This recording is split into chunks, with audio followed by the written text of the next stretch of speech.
மக்களே, Bigg Boss season 10க்கான common man ஷோவோட டெட்லைனை நேற்று தமிழ் பிக் பாஸ் அனௌன்ஸ் பண்ணியிருக்கிறாங்க. ஏன் அந்த டெட்லைன் இவ்வளோ சீக்கிரமாக அனௌன்ஸ் பண்ணியிருக்கிறாங்க, அதுக்கு பின்னாடி இருக்கிற ப்ராசஸ் என்ன அப்படின்றதையும் பார்க்க போகிறோம். தெலுங்கு பிக் பாஸுக்கான ஓப்பனிங்கும் டெட்லைனும் கொடுத்துருக்காங்க. அப்படி பிக் பாஸில் என்னென்னலாம் நடக்குது அப்படின்றது தான் இந்த வீடியோவோட தொகுப்பு.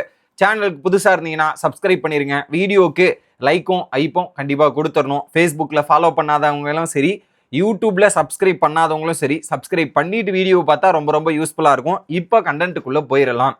ஸோ பிக் பாஸ் காமன் மேனுக்கான ப்ரோமோ வந்து ஜூன் 1ஆம் தேதி ரிலீஸ் பண்ணியிருந்தாங்க. அந்த ப்ரோமோவில் என்ன சொல்லியிருந்தாங்க, ஸோ நீங்கள் இத்தனை நாள் இந்த ஷோவை பார்த்துக்கிட்டு இருந்தீங்க, இதுக்கப்புறம் நீங்கள் அந்த ஷோவில் நீங்கள் விளையாட போகிறீங்க, அதை வாய்ப்பை நீங்கள் பயன்படுத்திங்கன்ற மாதிரி சொல்லிட்டு அதில் ஒரு டேர்ம்ஸ் அண்ட் கண்டிஷன் இதெல்லாமே இருந்துச்சு. அதை நம்ம தெளிவாக வீடியோவில் எக்ஸ்பிளைன் பண்ணியிருந்தோம். நேற்று என்ன பண்ணியிருக்கிறாங்க, ஒரு போஸ்ட் இன்ஸ்டாகிராமில் வருது விஜய் டெலிவிஷன் தரப்புலேருந்து. என்ன சொல்றாங்கன்னா, audition closes on 15th June அப்படின்ற ஒரு மெசேஜை போட்டிருந்தாங்க. ஏன் அப்படின்னு பார்த்தீங்கன்னா, இன்னைக்கு தான் 15ஆம் தேதி. 15ஆம் தேதிக்குள்ள நாங்கள் ஆடிஷனை க்ளோஸ் பண்ண ட்ரை பண்ணுறோம். இதுக்கு 2 காரணமாக தான் இருக்கலாம். ஒன்று, அவங்க எதிர்பார்த்த வகையில் அப்ளிகேஷன் நிறைய வந்திருக்கலாம்.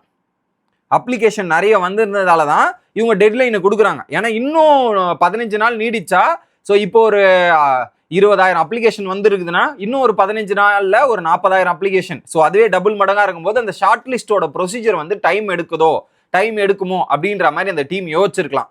இல்லை, இன்னொரு ஆப்ஷன் என்னன்னா, இப்போ இந்த 15 நாள்லயே அவங்க ஷார்ட் லிஸ்ட் பண்ணியிருக்கலாம். அந்த 15 நாள்லயே அவங்களுக்கு தேவையான கரெக்டான ஆடிஷனுக்கு தேவையான நம்பர்ஸும் கிடைச்சிருக்கும். அந்த ப்ரொஃபைல்ஸும் அவங்க ஷார்ட் லிஸ்ட் பண்ணி எடுத்து வச்சிருக்கலாம். மேபி இது கண் தொடைப்புக்கு இந்த டேட்டுக்குள்ளே இருக்குது, பண்ணுறதுனால பண்ணிக்கங்க அப்படின்ற மாதிரி சொல்லலாம். இல்லை, அந்த ஷார்ட் லிஸ்ட் ப்ரொசீஜர் நெடுநீரமாக போகிறதுக்கான வாய்ப்பு இருக்குது. அதனால தான் இந்த ஒரு ப்ரொசீஜர் எடுத்துகிட்டு வர்றாங்கன்றது தான் எனக்கு தோணுது.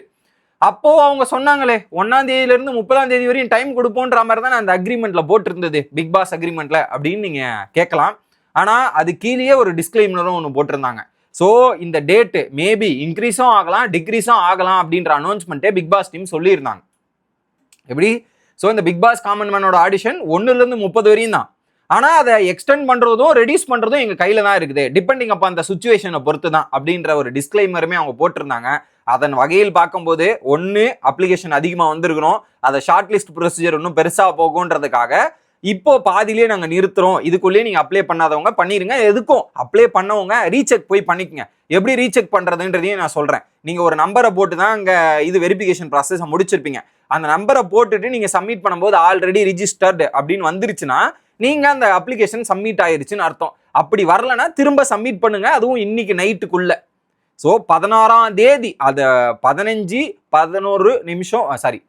15ஆம் தேதி 11 மணி 51 நிமிஷம் நைட்டு அந்த 12 மாதத்துக்குள்ள பண்ணிடுங்க, இல்லைன்னா ஒன்றும் பண்ண முடியாது. இதுதான் ஓகே.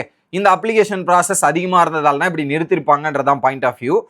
அதை தாண்டி இப்போ ஷோ எப்போ ஸ்டார்ட் பண்ணுவாங்க, அப்போ இவ்வளோ சீக்கிரமாக முடிக்கிறாங்கன்னா அப்போ ஷோ சீக்கிரமாக ஸ்டார்ட் ஆகணும் தானே அப்படின்னு யோசிக்கும் போது, ஆடிஷன் ப்ராசஸ் அடுத்தடுத்து நடக்கிறதுக்கே இன்னும் ஒரு 3 ஆடிஷன் ப்ராசஸ் இருக்குது. அதிலிருந்து ஷார்ட் லிஸ்ட் பண்ணி 50 பேரை அந்த ஃபைனல் ஆடிஷன் ப்ராசஸ் ஆடிஷன் ப்ராசஸ்க்கு எடுத்துகிட்டு போனோம். அதுக்கு அவங்க மினிமம் வந்து பார்த்தீங்கன்னா ஒரு கிட்டத்தட்ட 2லிருந்து 4 வாரங்கள் தேவைப்படலாம். இப்போ கரெக்டாக இன்னைக்கு ஆடிஷனை ஸ்டாப் பண்ணுறாங்கன்னு வைங்களேன், ஜூன் 15ஆம் தேதி முடியுதா, அடுத்த ஒரு மாசத்துல ஜூலை 15ஆம் தேதிக்குள்ள அந்த 50 பேர் யாரு அப்படின்றத செலக்ட் பண்ணிடலாம். அப்ப செலக்ட் பண்ணாதான் அவங்க ஷோவை கரெக்டா நடத்தி முடிக்கிறதுக்கான டைமிங் இருக்கும். ஏன் அப்படி சொல்றீங்கன்னா, அதே அந்த டேர்ம்ஸ் அண்ட் கண்டிஷன்ல 22 எபிசோடு அவங்க மென்ஷன் பண்ணியிருந்தாங்க. எப்படி 22 எபிசோடு மென்ஷன் பண்ணியிருந்தாங்க. 22 எபிசோடுனா 11 நாள் ஷூட்டிங். ஒரு நாள் எடுக்கிறத 2 நாள் டெலிகாஸ்ட் பண்ணுவாங்க. அதன் அடிப்படையில் 11 வாரம் ஷூட்டிங் நடக்கணும். அப்போ 11 வாரம் ஷூட்டிங் நடக்கணும்னா மினிமமே 3 மாதம் நடக்கணும். அப்போ இங்கிருந்து கால்குலேட் பண்ணுங்க டேட்டை. ஸோ இங்கே ஜூன் 15, ஜூலையில் ஆரம்பிச்சாங்கன்னா ஜூலை 15, ஆகஸ்ட் 15, செப்டம்பர் 15, அப்படி பார்த்தா 2 மாதம் அக்டோபர் மாதம் வரையும் போகிறதுக்கான வாய்ப்பு இருக்கு. அப்போ இவங்க இந்த ஜூலை 1ஆம் தேதி ஸ்டார்ட் பண்ணுற மாதிரி இருந்தால் தான் இந்த ஷோ கரெக்டாக இருக்கும் அவங்க கணக்கு பண்ணுற எபிசோடு வகையில். ஸோ அதன் அடிப்படையில் பார்க்கும்போது இந்த 15 நாளில் இவங்க இந்த ப்ரொசீஜர்லாம் ஷார்ட் லிஸ்ட் பண்ணி ஜூலை மொதல் வாரம் இல்லை 2வது வாரத்துக்குள்ளே இந்த ஷோவை லான்ச் பண்ணியே ஆகணும். பிக் பாஸ் காமன் மேன்ற ஷோவை லான்ச் பண்ணியே ஆகணும். அதை லான்ச் பண்ணாதான் அந்த ட்ரெண்ட், அந்த பிக் பாஸ் காமன் மேன் ட்ரெண்டையும் பிக் பாஸோட ட்ரெண்டையும் க்ளோஸா எடுத்துட்டு வந்து ஷோவை அப்படியே ஸ்டார்ட் பண்றதுக்கான பாசிபிலிட்டி இருக்கும் அப்படின்றதுக்காக தான் பிளான் பண்றாங்க. ஸோ எனக்கு தெரிஞ்சு ஜூலை வாரம் இல்லை செகண்ட் வாரத்தில் இந்த Bigg Boss common man show launch ஆயிரும். லான்ச் ஆகி கிட்டத்தட்ட செப்டம்பர் லாஸ்ட் வீக் வரையும் பிக் பாஸ் ஆரம்பிக்கிறதுக்கு ஒரு வாரத்துக்கு முன்னாடி ஒரு 10 நாளுக்கு முன்னாடி அந்த ஷோவை எடுத்துட்டு போய் முடிப்பாங்க. அப்பதான் அந்த பிக் பாஸ் ஐப்போம் காமன் மேன் ஐப்போம் இருக்கும், ரெண்டுத்தையும் அப்படியே எடுத்துட்டு போயிடலான்றது தான் திட்டமா இருக்கும். ஸோ அதன் அடிப்படையில் தான் இப்போ இந்த ப்ராசஸ்லாம் சீக்கிரமா முடிச்சிருக்கிறாங்க. அப்ளிகேஷனும் அவங்களுக்கு தேவையான அளவுக்கு வந்துருக்குது. அதனால தான் இந்த டெட்லைனே அனௌன்ஸ் பண்ணியிருக்கிறாங்க. இது ஏன் இப்படி பண்ணாங்க அப்படி பண்ணாங்கன்னு நீங்க கேட்கலாம். பட் அதுலயே அவங்க டேர்ம்ஸ் அண்ட் கண்டிஷன் போட்டிருக்கிறதால வேற வழியே கிடையாது. அதை தாண்டி தெலுங்கு பிக் பாஸ் அவங்க ரீசெண்டா ஒரு அனௌன்ஸ்மெண்ட்டை கொடுத்துருந்தாங்க. ஓகே, ஒரு 3 to 4 டேஸ் முன்னாடி 12ஆம் தேதின்னு நினைக்கிறேன், கரெக்டா 12ஆம் தேதி அவங்களும் பிக் பாஸ் அக்னி பரிச்சா சீசன் 2 ஆடிஷனை ஓப்பன் பண்றோம் அப்படின்றத ஓப்பன் பண்ணி டைம் ஃப்ரேம் ரொம்ப கம்மியா கொடுத்துருக்காங்க. ஸோ மலையாளத்துல ரொம்ப நாள் கொடுத்துருந்தாங்க, மலையாளத்தும் தமிழ்ல 15 நாள் தான் கொடுத்துருந்தாங்க. ஸோ மலையாளத்தை கம்பேர் பண்ணும்போது தமிழோட டைமிங் ரொம்ப கம்மி, 15 நாள் தான்.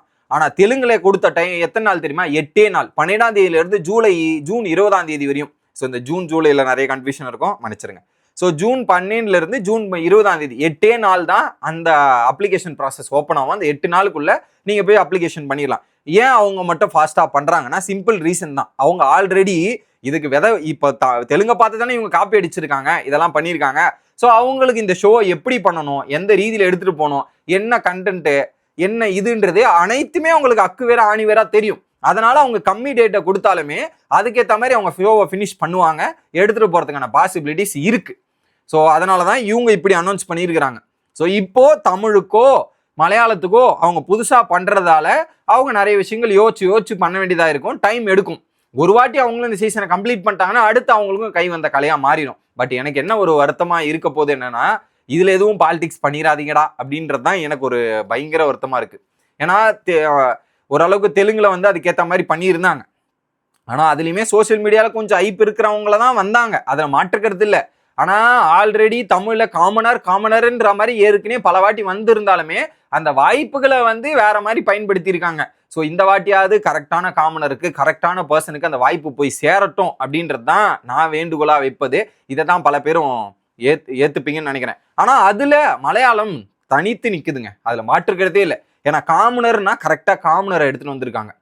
அது சீசன் 6 இருக்கட்டும், இல்லை சீசன் 5 இருக்கட்டும், சீசன் 7 இருக்கட்டும், காமனரை அழகாக எடுத்துன்னு வந்து அதுக்கேற்ற மாதிரி ரீச்சும் கொடுத்துருக்குறாங்க, அங்கே ரெஸ்பான்ஸும் கிடச்சிருக்கு. அதன் அடிப்படையில் இங்கே எடுத்துன்னு வந்தீங்கன்னா தமிழ் பிக் பாஸோட டிஆர்பியும் இறங்காது.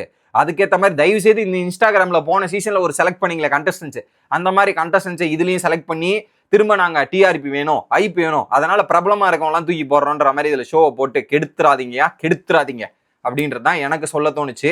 ஸோ மீண்டும் இன்னொரு வீடியோவில் நாளை வந்து சந்திக்கிறேன். ஸோ அது வரையும் தொடர்ந்து நேஷனல் நோட்ஸோட இணைஞ்சிருங்க. Bye guys.